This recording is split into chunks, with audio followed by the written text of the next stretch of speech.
Hello everyone, good morning to all of you. Electrical instrumentation જેમાં આપણે chapter number 2માં અંતિમ topic એટલે કે યુનિવર્સલ પ્રકારના બ્રિજ વિશેની ચર્ચા કરવાની હતી. અગાઉ આપણે જે પ્રમાણે જોયું એ રીતે રેઝિસ્ટન્સ, ઇન્ડક્ટન્સ અને કેપેસિટન્સ એ દરેકનું માપન કરવા માટે આપણે અલગ અલગ પ્રકારના બ્રિજ વિશેની માહિતી મેળવી હતી.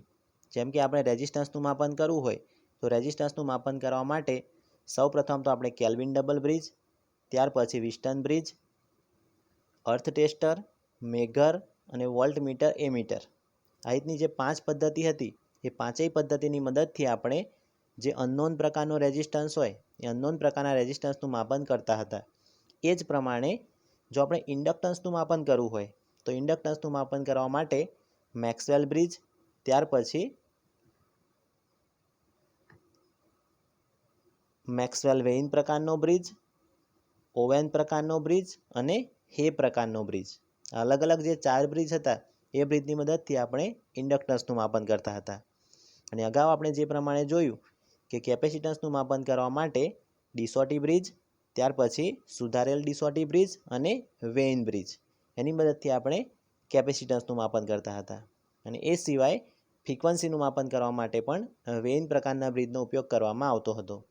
પરંતુ આ જે ત્રણેય વેલ્યુ હોય રેઝિસ્ટન્સ, ઇન્ડક્ટન્સ અને કેપેસિટન્સ એ ત્રણેય વેલ્યુનું માપન જો આપણે કોઈ એક જ બ્રિજની મદદથી કરવું હોય તો એ આપણે અહીંયા યુનિવર્સલ પ્રકારના બ્રિજની મદદથી કરી શકાય છે. જે યુનિવર્સલ ઇમ્પિડન્સ પ્રકારનો જે બ્રિજ હોય એ બ્રિજની મદદથી આપણે અહીંયા રેઝિસ્ટન્સ, ઇન્ડક્ટન્સ અને કેપેસિટન્સ આ તમામ પ્રકારની વેલ્યુનું માપન માત્ર ને માત્ર એક જ પ્રકારના બ્રિજમાં કરી શકાય છે. તો આ બ્રિજમાં કઈ કઈ સર્કિટનો ઉપયોગ કરવામાં આવતો હોય એ સર્કિટ વિશે આપણે પ્રથમ જોઈશું. તો અહીંયા આપણને આપેલું છે કે રેઝિસ્ટન્સ માપવા માટે સૌ પ્રથમ તો અહીંયા વિસ્ટન બ્રિજ. તો આ સર્કિટમાં પ્રથમ તો વિસ્ટન બ્રિજ આવેલો હોય કે જે વિસ્ટન બ્રિજની મદદથી આપણે રેઝિસ્ટન્સનું માપન કરી શકીએ. એ જ પ્રમાણે શેરિંગ બ્રિજ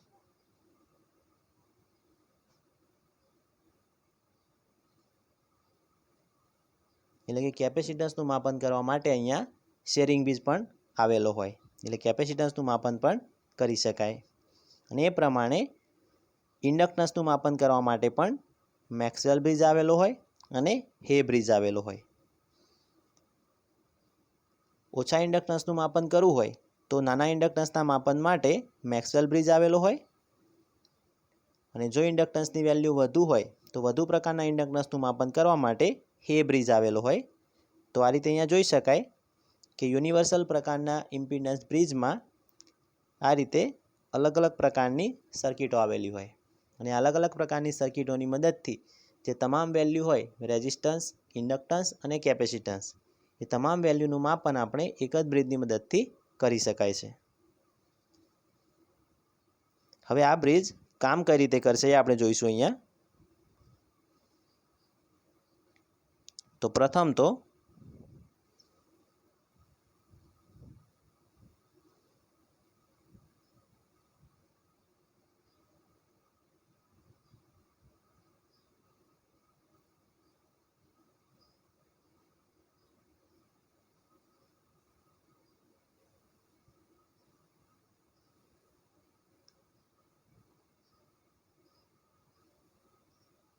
સૌપ્રથમ આપણે અહીં સર્કિટ સમજીશું. અહીંયા આપણને આપેલું છે કે સપોઝ આપણે કોઈ પણ વેલ્યુનું માપન કરવું હોય જેમ કે રેઝિસ્ટન્સ, ઇન્ડક્ટન્સ અથવા તો કેપેસિટન્સ તો જે પણ વેલ્યુનું માપન કરવું હોય એ કમ્પોનન્ટને આપણે જે અહીંયા આપણને આપેલું છે એક્સટર્નલ કમ્પોનન્ટ એટલે કે જે બહારના બે છેડા હોય એ છેડાની સાથે કનેક્ટ કરીશું. આ પ્રમાણે સપોઝ આપણે રેઝિસ્ટન્સનું માપન કરવું છે અહીંયા તો આ રીતે એને આપણે અહીંયા આ રીતે કનેક્ટ કરીશું. અહીંયા આપણો રેઝિસ્ટન્સ આપેલો હશે કે જેનું આપણે માપન કરવાનું હોય.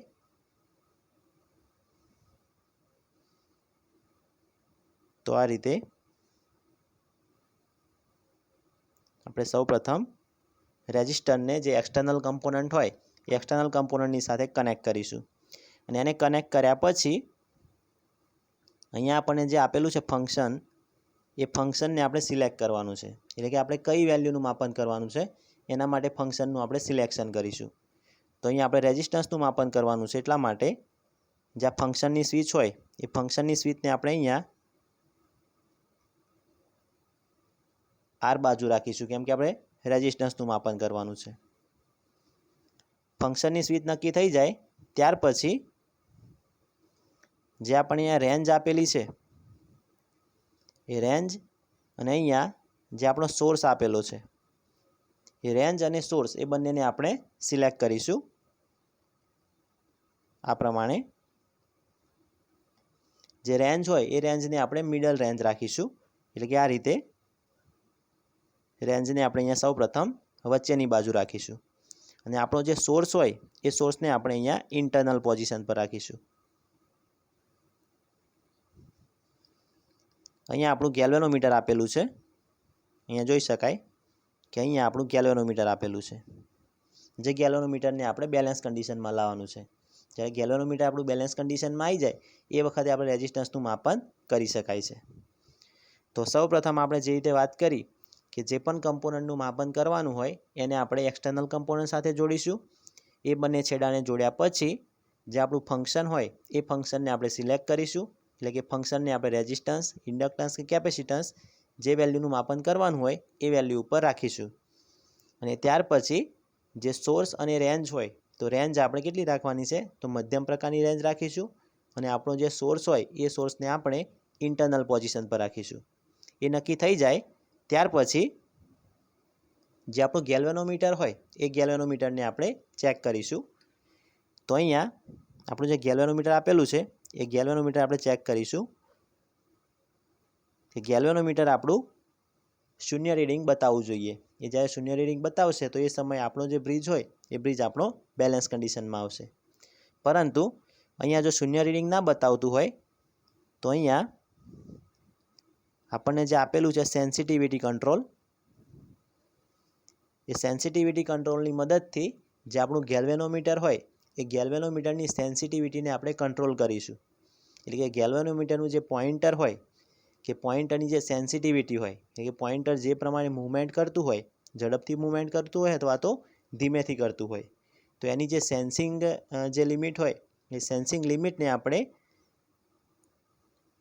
સેન્સિટિવિટી કંટ્રોલની મદદથી કંટ્રોલિંગ કરીશું, જેથી કરીને ગેલ્વેનોમીટરના પોઇન્ટરને શૂન્યના રીડિંગ ઉપર જલ્દી લાવી શકાય. અને એ સિવાય કંટ્રોલિંગ માટે આપણને અહીંયા ડાયલ સ્વિચ પણ આપેલી છે. અહીંયા આપણે લખેલું છે Q અથવા તો D. આ પ્રકારની આપણને એક ડાયલ સ્વિચ આપેલી છે. અને એ ડાયલ સ્વિચ સિવાય આપણને અહીંયા કંટ્રોલિંગ કરવા માટે બીજા બે પણ ડાયલ આપેલા છે. એક આપણને આપ્યું છે કોર્સ પ્રકારનો કંટ્રોલ અને એક આપણને આપ્યું છે ફાઇન પ્રકારનો કંટ્રોલ, જેની વાત આપણે અગાઉ જ્યારે આપણે વાત કરી હતી કે જ્યારે એમીટર, વોલ્ટમીટર અને વોટમીટર એનું જ્યારે આપણે કેલિબ્રેશનની વાત કરતા હતા એ વખતે આપણે કોર્સ કંટ્રોલ અને ફાઇન કંટ્રોલની વાત કરી હતી. તો અહીંયા જો ગેલ્વેનોમીટર આપણું બેલેન્સ કન્ડિશનમાં ના આવતું હોય તો બેલેન્સ કન્ડિશનમાં લાવવા માટે અલગ અલગ પ્રકારની આપણને ડાયલ સ્વિચ આપેલી છે. અને એ ડાયલ સ્વિચની મદદથી આપણે કંટ્રોલિંગ કરી અને ગેલ્વેનોમીટરને આપણે નલ પોઝિશન ઉપર લાવી શકાય છે. તો આપણે Q/D કંટ્રોલ પણ કરી શકાય, એ સિવાય કોર્સ કંટ્રોલિંગ પણ કરી શકાય અને ફાઇન કંટ્રોલિંગ પણ કરી શકાય. અને એ પ્રમાણે જ્યારે આપણું ગેલ્વેનોમીટર અહીંયા નલ પોઝિશનમાં આવશે એટલે કે શૂન્ય રીડિંગ બતાવશે, એનો મતલબ કે ગેલ્વેનોમીટર આપણું બેલેન્સ કન્ડિશનમાં છે. અને બેલેન્સ કન્ડિશનમાં હોય એ વખતે આપણે જે આપણો અનનોન રેઝિસ્ટન્સ હતો એ રેઝિસ્ટન્સની વેલ્યુને આપણે માપી શકીશું.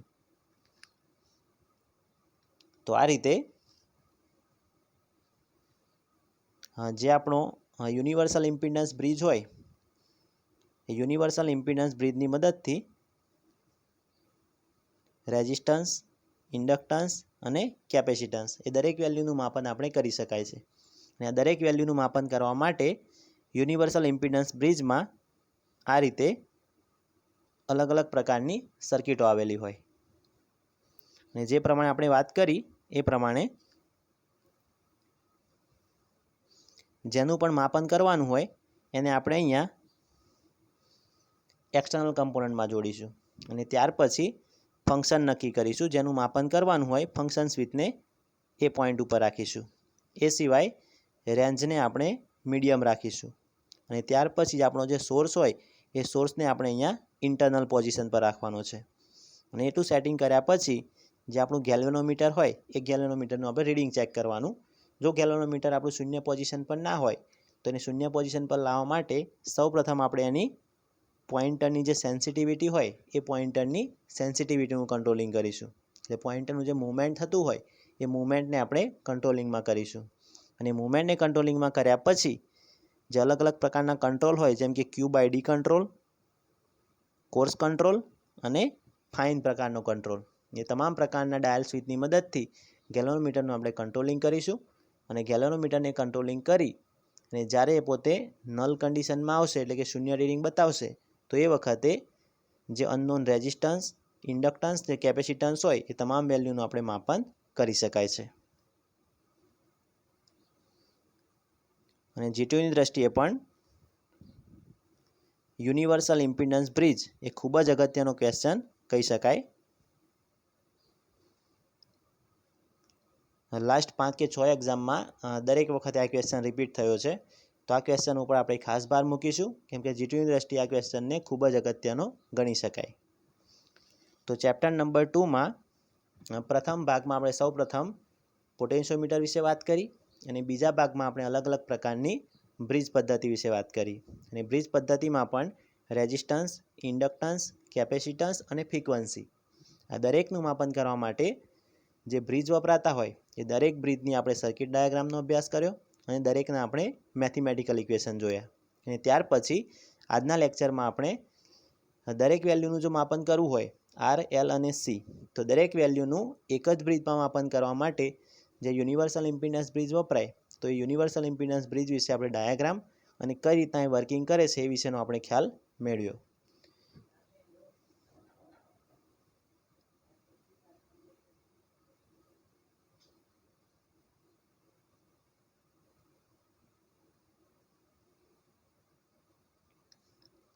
તો ચેપ્ટર નંબર 2માં જે આપણો સેકન્ડ પોર્શન હતો બ્રિજ પદ્ધતિ, તો બ્રિજ પદ્ધતિમાં ખાસ કરીને જે દરેક પ્રકારના બ્રિજ હોય તો દરેક બ્રિજના જે ઇક્વેશન હોય એ ઇક્વેશનને 2 થી 3 વાર પોતાની જાતે લખીને જો ટ્રાય કરશો તો સહેલાઈથી વસ્તુને યાદ રાખી શકાશે. તો હવે પછીના લેક્ચરમાં આપણે નવું ચેપ્ટર સ્ટાર્ટ કરીશું. તો આશા રાખું છું કે આજના લેક્ચરમાં દરેક વિદ્યાર્થીને સારી રીતે ખ્યાલ આવ્યો હશે. Thank you.